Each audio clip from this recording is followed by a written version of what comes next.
Body है इसमें stress tensor किस तरह से लगता है। ठीक है, आइए मान लीजिए कोई बॉडी है,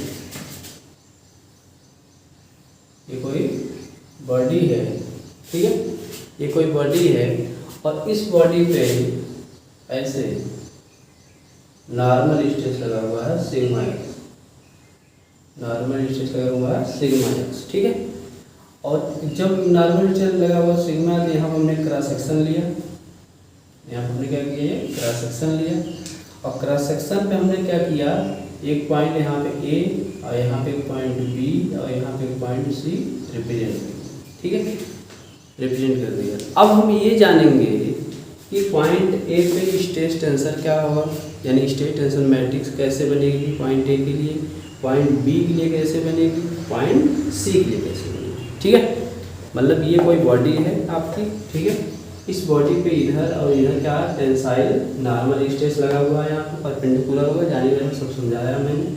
अब यहाँ पे पॉइंट ए है, यहाँ पे पॉइंट बी है, यहाँ पे पॉइंट सी, तो इन पॉइंटों पे जो के लिए जो स्ट्रेस मैट्रिक्स बनेगी वो कैसी बनेगी, इस चीज़ को देखना। ठीक है, आइए अगर वो पॉइंट ए के लिए हम बनाएं, मान लो ये पॉइंट ए के लिए ये हो गया, ऐसे पॉइंट बी के लिए बात करें तो ये होगा, ऐसे पॉइंट सी के लिए बात करें तो ये होगा, ये बी हो गया, ये पॉइंट सी। ठीक, ये बात तो आपको समझ में आ रही होगी। ठीक, आइए अगर हम बात करें इसकी, तो हम जानते हैं सिर्फ टेंसाइल मतलब क्या बोलते हैं कि स्ट्रेस लगा हुआ है, तो अगर इसका स्ट्रेस देखोगे सब जगह स्ट्रेस की वैल्यू क्या होगी, समान होगी, यानी ए पे भी ऐसे होगी, यानी पूरी बॉडी में ऐसे आपको दिखाया जाएगा। ठीक, बात समझ में आ रही है। तो अगर हम पॉइंट ए के लिए देखें तो पॉइंट ए के लिए भी क्या होगा, उसका मान सिग्मा एक्स ही होगा, ऐसे ये बनेगा।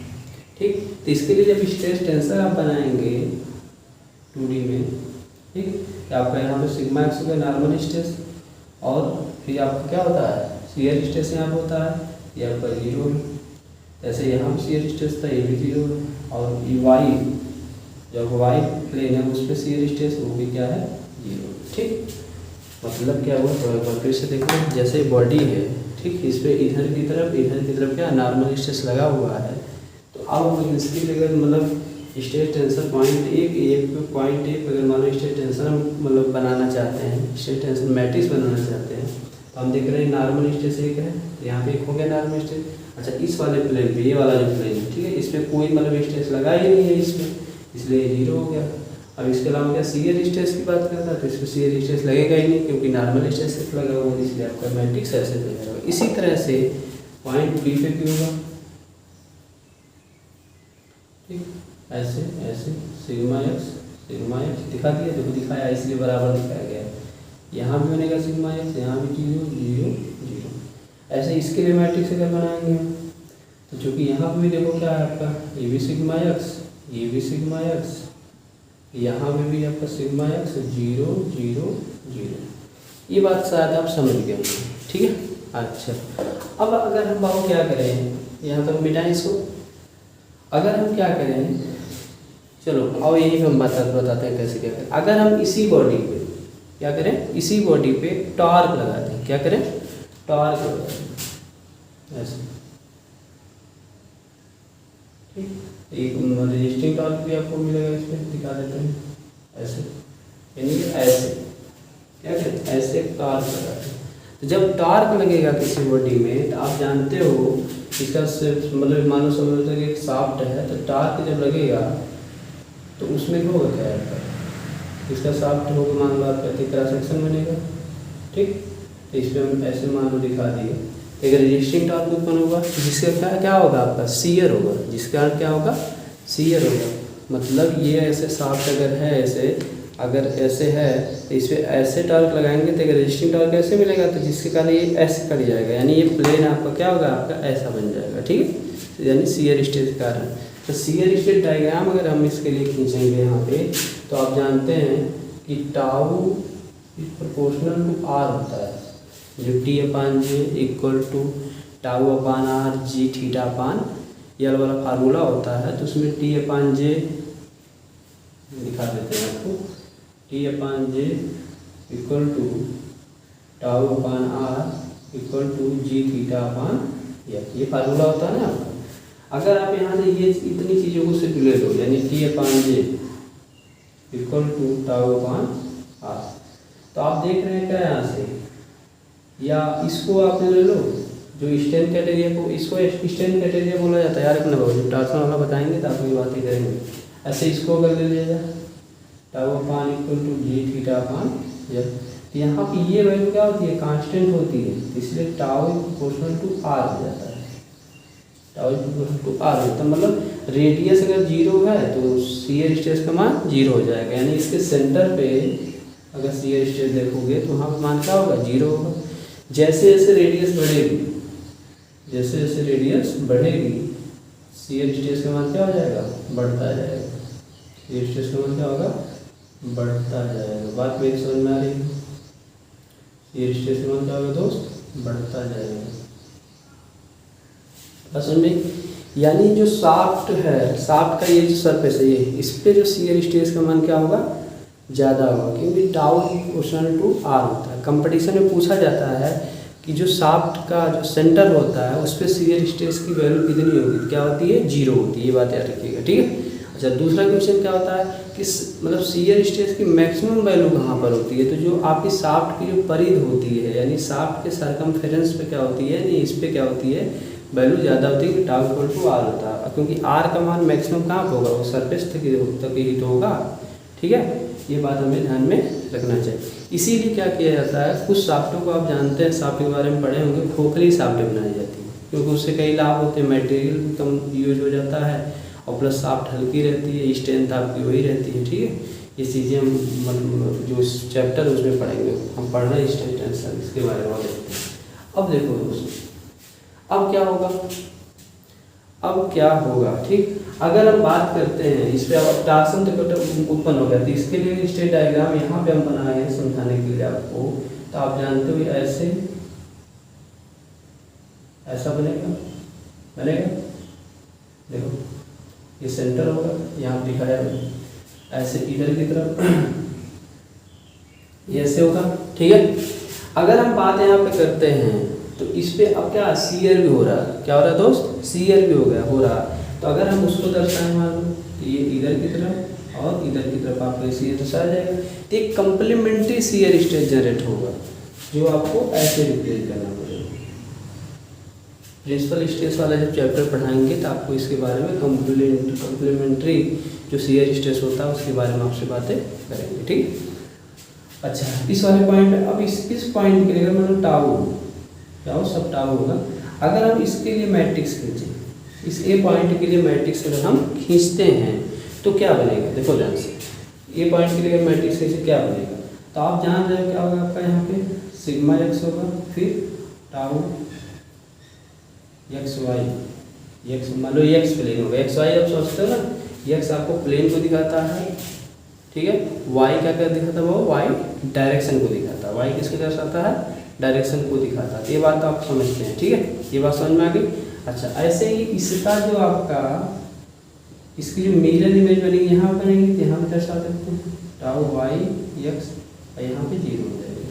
क्यों, क्योंकि इसमें आप देख रहे हैं कि एक ही क्या बोलते हैं कि नॉर्मल स्ट्रेस लगा हुआ है जो हम दिखा रहे हैं, और जो नॉर्मल स्ट्रेस होते हैं हमने आपको पहले बताया 3D में कि उसे डायगोनल से रिप्रेजेंट करते हैं, ठीक है।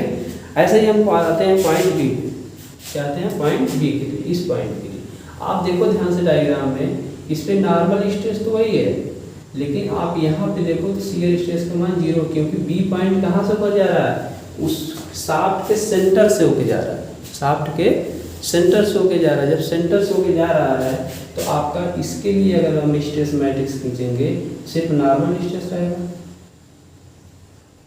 बात मेरी समझ में आ रही होगी, बात मेरी समझ में आएगी नहीं आई, पहले बताइए, बात मेरी समझ में आई, हाँ, ये बात समझ में आपको आनी चाहिए। अच्छा, ऐसे ही पॉइंट सी के लिए देखें, पॉइंट सी कहाँ पे, सरफेस पे है, यहाँ भी तो आपका मैक्सिमम शियर स्ट्रेस होगा, बट वो नीचे है ना।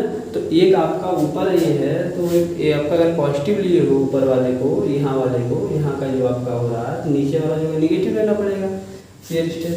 तो हम इसके लिए अगर दिखाएं यहाँ से, तो निगेटिव आपको बनाना पड़ेगा ना, इसका उल्टा नहीं बनेगा इसमें, यानी आपका इस डायरेक्शन में और इस डायरेक्शन में ऐसे बनाया जाएगा। अब इसको बैलेंस करने के लिए हमें ऐसे और ऐसे शियर स्ट्रेस रिप्रेजेंट करना पड़ेगा, ठीक, एलिमेंट पर जो शियर एलिमेंट है वो स्ट्रेस एलिमेंट है उसमें हमें ऐसे रिप्रेजेंट करना पड़ेगा। अब इसके लिए अगर हम मैट्रिक्स बनाएंगे स्ट्रेस मैट्रिक्स तो ये कुछ इस तरह से बनेगा। देखिए आपका सिग्मा एक्स हम नॉर्मल यहाँ हो गया, क्योंकि एक ही है, एक ही वाले मतलब इस वाले प्लेन पे नॉर्मल स्ट्रेस नहीं है, सिर्फ इस वाले प्लेन पे है ना, एक्स प्लेन पे, वाई प्लेन पे नहीं है, ठीक। तो आपका सिग्मा एक्स हो गया, ये 0 हो जाएगा। यहाँ देख रहे हैं शियर स्ट्रेस है, यहाँ पे माइनस टाउ और माइनस टाउ, ठीक।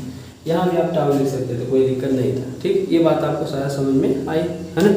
अच्छा, ये बात अगर आपको समझ में आई तो थोड़ा और हम इसके बारे में बातें करते हैं। चलिए इसको मिटाते हैं, ठीक, कोई दिक्कत, आप स्क्रीन से ज़्यादा ले सकते हो, ठीक। चलिए अब हम दोस्त क्या करते हैं, फिर ये क्या करते हैं, मान लीजिए एक शाफ्ट ही है, ठीक, एक शाफ्ट ही है, यहाँ ये भी जैसे बना लिया, ठीक। और इस शाफ्ट पे भी हमने क्या किया, 3 पॉइंट यहाँ पे, ये देखो इसका सेंटर होगा, ठीक, इसका सेंटर यहाँ पे पॉइंट दर्शा दिया, यहाँ पे पॉइंट, इस पॉइंट को हमने क्या किया, ए मान लिया, इस पॉइंट को बी मान लिया, इस पॉइंट को सी मान लिया। इस पे क्या है, प्योर टार्सन लगा है, मतलब इस पे सिर्फ टार्क लग रहा है, क्या लग रहा है, वो टॉर्क लग रहा है। टॉर्क का देखो साइन होता है आपका, ऐसे अगर कहीं पे करके फिर ऐसे कर दिया जाए तो इसका मतलब होता है टॉर्क, बॉडी पे टॉर्क लग रहा है, क्या, टी होना। ये आज को दर्शाता तो मैं ऐसे दर्शाता, ऐसे ऐसे जब इसको प्लॉट करता इधर आपको क्या होता है, आपका एक रेजिस्टिंग टॉर्क उत्पन्न होता है, ठीक। जब रेजिस्टिंग टॉर्क ऐसे उत्पन्न होगा, ऐसे उत्पन्न होगा तो होगा ऐसे होगा ना, ऐसे होगा, मतलब सब मान लो ये कही है, ऐसे अगर होगा ये प्लेन आपका ऐसे करके निकल जाएगा, तो यानी ये टॉर्सन वाली बातें आएंगी, ठीक है। टॉर्सनल शियर स्ट्रेस इसी को बोला जाता है। अब अगर हम इसके लिए बनाएं, तभी हमने उसके पहले भी आपको दिखाया था, फिर मतलब बताया था कि टाउ प्रोपोर्शनल टू होता है क्या, आर, यानी शियर स्ट्रेस की जो वैल्यू होती है वो क्या होती है, रेडियस के प्रोपोर्शनल होती है, यानी रेडियस जैसे जैसे बढ़ती है शियर स्ट्रेस की वैल्यू क्या होती है, बढ़ती जाती है, ठीक है। सेंटर पे 0 होती है बताया था, और जो सर्कमफेरेंस होता है उस पर उसका मान क्या होता है, मैक्सिमम होता है। तो अब अगर इसके लिए भी डायग्राम खींचे तो फिर हमारा डायग्राम कुछ वैसा ही बनेगा, देखो ऐसा बनेगा, अभी दिखाया था उसमें कि मैंने ऐसे, ठीक। तो अब इसके लिए अगर हम क्या करें, स्ट्रेस मैट्रिक्स बनाएं, स्ट्रेस मैट्रिक्स बनाएं, पॉइंट हमने यहाँ पे दर्शा रखा है ए बी सी। तो अगर हम ए के लिए खींचते हैं, मान लो ये वाले के लिए खींच रहे हैं, ये बी वाले के लिए खींच रहे हैं, ये सी वाले के लिए खींच रहे हैं, ये ए पॉइंट है, बी पॉइंट है, सी पॉइंट है, कोई दिक्कत, यहाँ तक सबको समझ में आ रहा है दोस्त, है ना। अच्छा, ये कैसी कंडीशन है, प्योर टार्सन की कंडीशन है, इसे बोलते हैं प्योर टार्सन। यानी प्योर टार्सन होता है क्या, कंपटीशन में आता है। प्योर टार्सन वो होता है जिसमें वो बेंडिंग जो स्ट्रेस होता है उसको नगण्य माना जाता है, और सिर्फ शियर स्ट्रेस हो, ओनली वन शियर स्ट्रेस, उसे हम प्योर टार्सन कहते हैं। ऐसे ही प्योर बेंडिंग होती है, क्या होती है, प्योर बेंडिंग होती है। प्योर बेंडिंग में क्या होता है, वहाँ पे क्या होता है, सिर्फ बेंडिंग स्ट्रेस होता है, शियर स्ट्रेस वहाँ पे क्या होता है, 0 होता है, ठीक है। आइए, तो अगर हम पॉइंट ए के लिए बात करें तो आप देख रहे हो यहाँ पॉइंट ए, मतलब ये पॉइंट यहाँ पे है, इस पॉइंट के लिए देखो तो शियर का मान क्या है, यहाँ पे सबसे ज़्यादा शियर स्ट्रेस का मान सबसे ज़्यादा। ये पॉइंट पर शियर स्ट्रेस दर्शाओगे, मतलब ऐसे ऐसे दर्शाया जाए, अब ये आपको ऐसे घुमाने का प्रयास करेगा, ये कंप्लीमेंट्री आपका स्ट्रेस ऐसे जनरेट हो जाएगा, इसको बैलेंस करेगा। ये प्योर टार्सन का, ये जो हमने स्ट्रेस एलिमेंट पे दर्शाया है, ये प्योर टार्सन की कंडीशन है, ठीक है। ऐसे ही बाबू अगर बात हम यहाँ पे करें, सी पॉइंट को करेंगे, पहले सी पॉइंट पे, तो यहाँ पे देखो, यहाँ पे अगर ऐसे हो रहा था, इसकी देखो डायरेक्शन नीचे हमने ऐसे दिखाई है, इसको हमने ऐसे दिखा दिया और इसको इधर दिखाया, ठीक। तो ये ऐसे घुमाने का प्रयास करेगा, एक कपल बनेगा ना, ऐसे घुमाने, तो इसको बैलेंस करने के लिए कंप्लीमेंट्री स्ट्रेस हमें ऐसे लगाना पड़ेगा। जब हम प्रिंसिपल स्ट्रेस आपको पढ़ाएंगे तो इसके बारे में बहुत डिटेल से बात करेंगे, ठीक है। इसके बाद ही आपको उसको पढ़ाना प्रिंसिपल स्ट्रेस एंड प्लेन के बारे में, ओके। अब देखना ये टाउ हो गया, ओके। अच्छा, अगर पॉइंट बी के बारे में सोचा जाए, पॉइंट वाई बी के बारे में आपको सोचो तो ये कहाँ पे है आपका, ये जो सेंटर था शाफ्ट का, सेंटर जो था, ये अगर शाफ्ट हम खींचते हैं तो इसका सेंटर आपका यही होगा ना। तो रेडियस यहाँ पे आर क्या थी, जीरो थी। जब रेडियस जीरो हो जाएगी बताओ शियर स्ट्रेस का मान जीरो नहीं होगा यार, तो शियर स्ट्रेस का मान जीरो हो गया तो उसे बताओ कोई स्ट्रेस दिखाना पड़ेगा नहीं, यानी सब जीरो जीरो होगा उसके लिए। इसके लिए अगर हम स्ट्रेस मैट्रिक्स खींचते हैं तो क्या हो जाएगा, ये नॉर्मल स्ट्रेस है नहीं, जीरो हो जाएगा। यहाँ पे टाउ, यहाँ पे भी टाउ, ये आपका जीरो। बोलो ये बात समझ में आ रही है? यस या नो प्लीज टेल मी। ठीक है दोस्तों, अब अगर डी पॉइंट के लिए आप खींचते हो ये भी जीरो, ये भी जीरो, ये भी जीरो, ये भी, यानी नॉर्मल स्ट्रेस भी जीरो देखो इस पे है, शियर स्ट्रेस भी क्या है आपके जीरो। ऐसे ही हम इस पॉइंट की अगर बात करते हैं, ठीक, तो नॉर्मल स्ट्रेस जीरो, ये माइनस टाउ क्योंकि इसकी दिशा उसके विपरीत है, यहाँ भी माइनस टाउ, यहाँ पे जीरो। शायद ये बात आपको मतलब समझ में आई होगी और इस बात को आप फील कर रहे होंगे। बात समझ में आई दोस्तों? ठीक, आगे बढ़ा जाए। ठीक है, आइए अब हम क्या करते हैं, ये प्योर टार्सन की कंडीशन थी जो मैंने आपको मैट्रिक्स बना के सिखाया है। ठीक है, अब हम क्या करते हैं, इसी ये जो शाफ्ट है,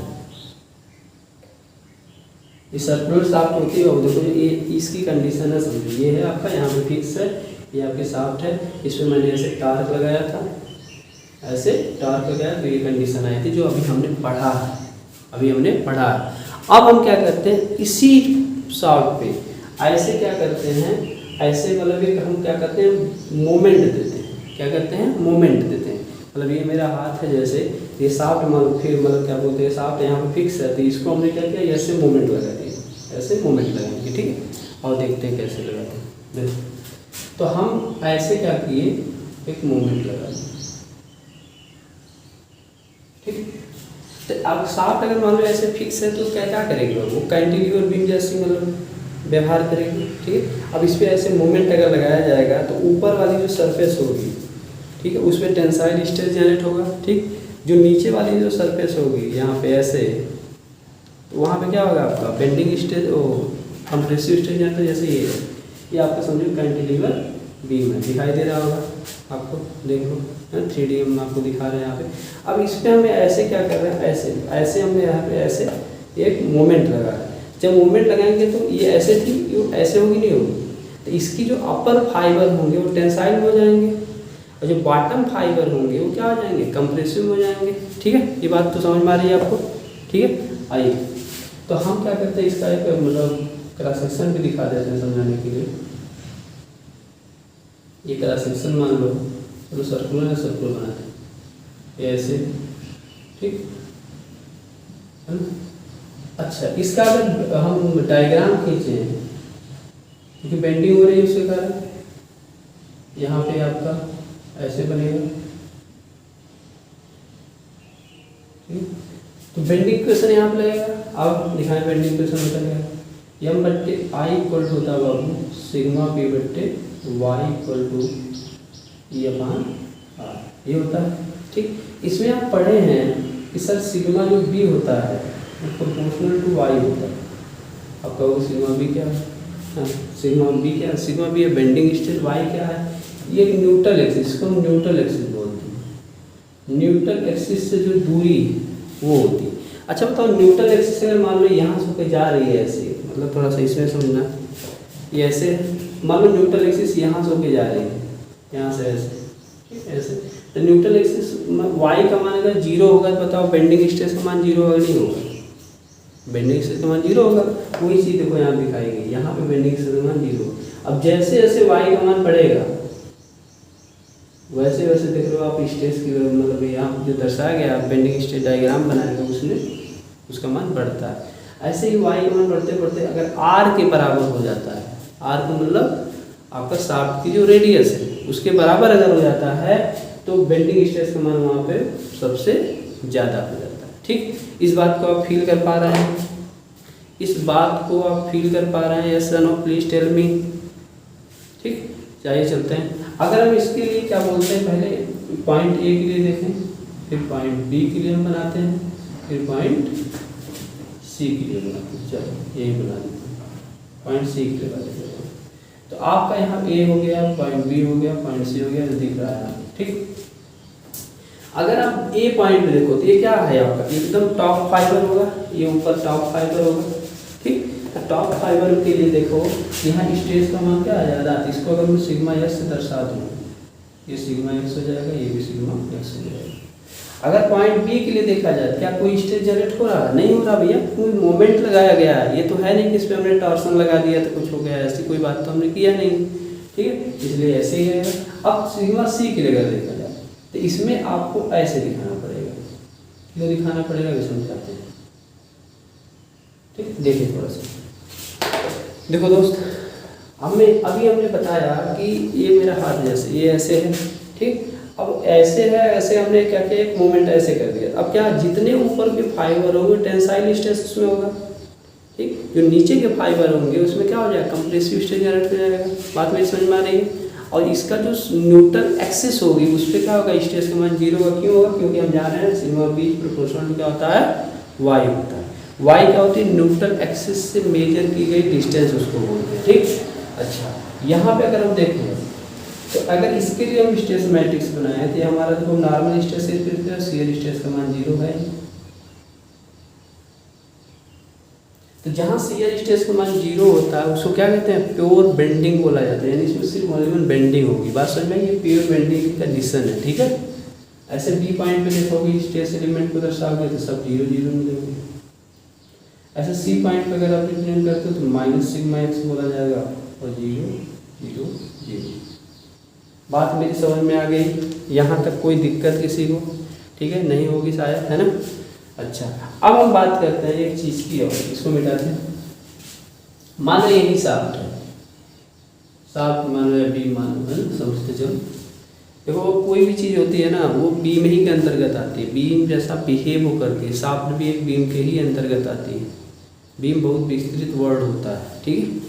तो ऐसे ही हम क्या करते हैं, अब क्या करते हैं, इस पर लोड लगाते हैं। क्या करते हैं, लोड लगाते हैं। यहाँ से हमने क्या किया, इस पर एक लोड लगा दिया W1 ठीक। क्या किया, लोड लगा दिया। तो ये बात समझ में आ रही है, कुछ फील कर पा रहे हैं है ना, कुछ फील कर पा रहे हैं, लोड लगा दिया। अच्छा लोड लगने से होता क्या बाबू, आपको याद होगा जब किसी बीम में लोड लगता था तो शियर फोर्स डायग्राम खींचते थे एंड बेंडिंग मोमेंट डायग्राम भी वहाँ खींचा जाता था। ये बात तो समझ में आ रही है, ये बात को आप फील कर पा रहे हैं, यस या नो ठीक। तो हम ऐसे ही क्या करेंगे कि मतलब क्या बोलते हैं कि लोड लगा दिया गया है इसमें, तो आपको फार्मूला याद होगा कि टाउ बराबर क्या, टाउ बराबर एफ बट्टे आपका आई बी होता था, याद करिए, इंटू ब्रैकेट में आपका ए वाई बार, ये फार्मूला हुआ करता है। जिसको हम पढ़े थे, एक टॉपिक होता था उसका नाम shear stress in shear force in beam, जो मतलब बीम होती है उसमें शियर जो फोर्स लगता है उसमें डायग्राम हम लोग खींचे थे। जैसे रेक्टेंगुलर के लिए आपने देखा था पैराबोलिक आया था ठीक है, ये सब चीज़ें आपने सीखा था। थोड़ा सा बातें करना उसको लेने के लिए, अगर सेक्शन रेक्टेंगुलर होता था या सर्कुलर होता था ठीक है, तो उसके लिए हम लोग जब खींचते थे शियर स्ट्रेस डायग्राम, तो आपको पता होगा जो न्यूट्रल एक्सिस होती थी ठीक, जो न्यूट्रल एक्सिस थी उस पर उसका मान क्या होता था, उस पर उसका मान क्या होता था, शियर स्ट्रेस का मैक्सिमम होता था। शियर स्ट्रेस का मान क्या होता था, मैक्सिमम होता था। और आपका जो मतलब क्या बोलते हैं कि टॉप फाइबर और बॉटम फाइबर होते थे वहाँ पे 0 होता था, और इस पर क्या होता था मान आपका मैक्सिमम होता था। इसको जब हम लोग मिलाते थे तो कुछ ऐसे पैराबोलिक बनता था, याद आ रहा है, ऐसे पैराबोलिक बनता था शियर स्ट्रेस डायग्राम ठीक। तो आप यहाँ देखो आपका सेंटर पे यहाँ पे क्या था, शियर स्ट्रेस का मान मैक्स हो जाता था। कब, जब लोड लगा रहता था तब की बात मैं कर रहा हूँ। बात समझ में आ रही है, बात समझ में आ रही होगी कि सर मतलब ये न्यूट्रल एक्सिस होती थी, ये क्रॉस सेक्शन हमने बना रखा है सबका, ये आपका रेक्टेंगुलर भी हो सकता है, आपका ये मतलब सर्कुलर भी हो सकता था। जहाँ पे आप ये निकालते थे टाउ मैक्स इक्वल टू, याद करो 3/2 आया था टाउ एवरेज, टाउ एवरेज, याद करिए ये बात ठीक। तो हम वहाँ पे ये सीखे थे कि अगर लोड लगता है तो जो बीम होती है वो शियर होने के लिए दो लेयर का स्लाइड करना बहुत ज़रूरी है। जान रहे हो टॉप पे कोई लेयर स्लाइड कर रही है, नहीं कर रही थी, यहाँ पे शियर स्ट्रेस का मान क्या होता था, 0 होता था, जैसे बॉटम पे 0 होता था। अच्छा, जो आपका जो न्यूट्रल एक्सिस होती थी वहाँ पे आपको जो शियर स्ट्रेस का मान क्या होता था, मैक्स होता था। क्या होता था, मैक्स होता था। और यहाँ पे हम देखें तो बी यू पे डिपेंड करता था ना, वो सब चीज़ें हम वहाँ पे जो पढ़ाएंगे आपको शियर स्ट्रेस में उसमें समझाएंगे। ठीक है, अभी सिर्फ डायग्राम के बारे में ही जानेंगे। तो हम अगर यहाँ पे बात करें इसके लिए डायग्राम की, अगर लोड लगा हुआ तो बेंडिंग स्ट्रेस के लिए तो ऐसा डायग्राम बनेगा, ये तो कन्फर्म है। ठीक है, अच्छा, लेकिन अगर हम बताओ इसके लिए शियर स्ट्रेस डायग्राम खींचेंगे तो वो कुछ डायग्राम हमारा ऐसे बनेगा, एक पैराबोलिक बनेगा। ये बात समझ में आ रही है आपको? ठीक, अच्छा, ऐसे अगर हम ए बी और सी पॉइंट के लिए, ए बी और सी पॉइंट के लिए स्ट्रेस मैट्रिक्स बनाने का अगर प्रयास करें तो हम ए पॉइंट पे देखते हैं। चलो 3 बिंदु फिर ले लेते हैं। ठीक, ये हमने किया, ए मिल लिया, इसको बी बोल दिया, इसको सी बोल दिया। आप ही मुझे बताओ ना चित्र को देख के, यहाँ शियर स्ट्रेस है इस वाले पॉइंट पे? नहीं है यार, टॉप फाइबर शियर स्ट्रेस है ही। डायग्राम में शियर स्ट्रेस का डायग्राम, बेंडिंग आपका बेंडिंग मोमेंट का डायग्राम है, बेंडिंग स्ट्रेस का डायग्राम। ठीक है, तो आपका यहाँ ए वाले पॉइंट पर अगर देखा जाए तो ये पॉइंट आपका यहाँ पे यानी ये वाली बात है, सिर्फ यही दिखाई दे रहा है, इसलिए सिग्मा एक्स होगा। बोलो ये बात समझ में आई? यस या नो?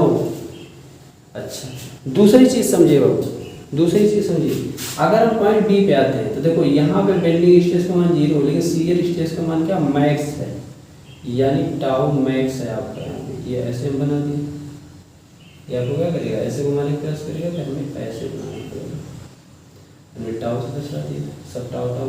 बात समझ में आई आपको? ऐसे ही सी पॉइंट पे अगर आप आते हैं, क्या सी पॉइंट पर आते हैं, देखो आपका शियर स्ट्रेस यहाँ क्या है, 0, शियर स्ट्रेस क्या है आपका 0, लेकिन सी पॉइंट में हम देख रहे हैं बेंडिंग स्ट्रेस है, लेकिन इसका नेचर क्या है, इससे सेम डिफरेंस हमने यहाँ पे कंप्रेशन नेचर का दिखा दिया, सिग्मा एक्स। बात को मेरे रिलेट कर पा रहे हो कि नहीं कर पा रहे हो, बताओ पहले। बात मेरी रिलेट कर पा रहे हैं दोस्त? हाँ, चलिए, अगर इसके लिए स्ट्रेस मैट्रिक्स हम खींचते हैं तो वो कुछ इस तरह से बनेगा, क्योंकि नॉर्मल स्ट्रेस सिर्फ है तो सिग्मा एक्स और 0 0। ये क्या है, देखो यहाँ से, ये अगर ध्यान से देखो तो ये प्योर बेंडिंग है, ये पॉइंट पे देखो प्योर बेंडिंग मिल रही है। क्यों, ये प्योर बेंडिंग है कि नहीं है? क्योंकि आपका शियर स्ट्रेस है ही नहीं यार, देखो ना, सिर्फ नॉर्मल स्ट्रेस है। ठीक, अच्छा, अगर हम यहाँ पे बात करें बी पॉइंट पे तो आपको सिर्फ शियर स्ट्रेस मिला है, इसका मतलब क्या है, ये प्योर टार्सन बोला जा सकता है, क्योंकि स्ट्रेस है बेंडिंग वाला है ही नहीं बी पॉइंट पे। तो आपका इसके लिए अगर हम खींचते हैं क्या हो जाएगा, 0 टाउ 0 0, यहाँ पे टाउ होगा, यहाँ पे 0 होगा, नॉर्मल स्ट्रेस 0 है ना, उसको कोई नॉर्मल स्ट्रेस नहीं लगा हुआ। ठीक, ऐसे ही दोस्त अगर हम इसकी बात करते हैं, इसके लिए स्ट्रेस मैट्रिक्स से अगर हम बात करें तो आप देखो इसमें नॉर्मल स्ट्रेस लगा हुआ है, वो भी कंप्रेशन में, तो सिग्मा एक्स 0 0 0, क्योंकि वाई वाले प्लेन को कोई है नहीं। ये बात आपको शायद समझ में आई होगी। ठीक, तो इस तरह से हमने आज आपको सिखाया कि स्ट्रेस मैट्रिक्स कैसे बनाई जाती है। ठीक है दोस्तों, एक बात मैं आपसे कहना चाहता हूँ कि मैं चाहता हूँ कि क्या बोलते हैं कि मैं जो भी पढ़ाऊँ ये चीज़ें सबके पास जाएं, इसलिए आप लोग इसे शेयर कर दिया करिए, अगर अच्छा लगे तो लाइक कर दिया करिए, है ना, और मेरे चैनल को सब्सक्राइब भी कर लिया करिए, अपने भी कर लीजिए, दूसरों से कराने का प्रयास करिए। ऐसे ही हम क्या बोलते हैं कि हर चीज़ को आसान भाषा में समझाने का प्रयास करेंगे। ठीक है, थैंक यू।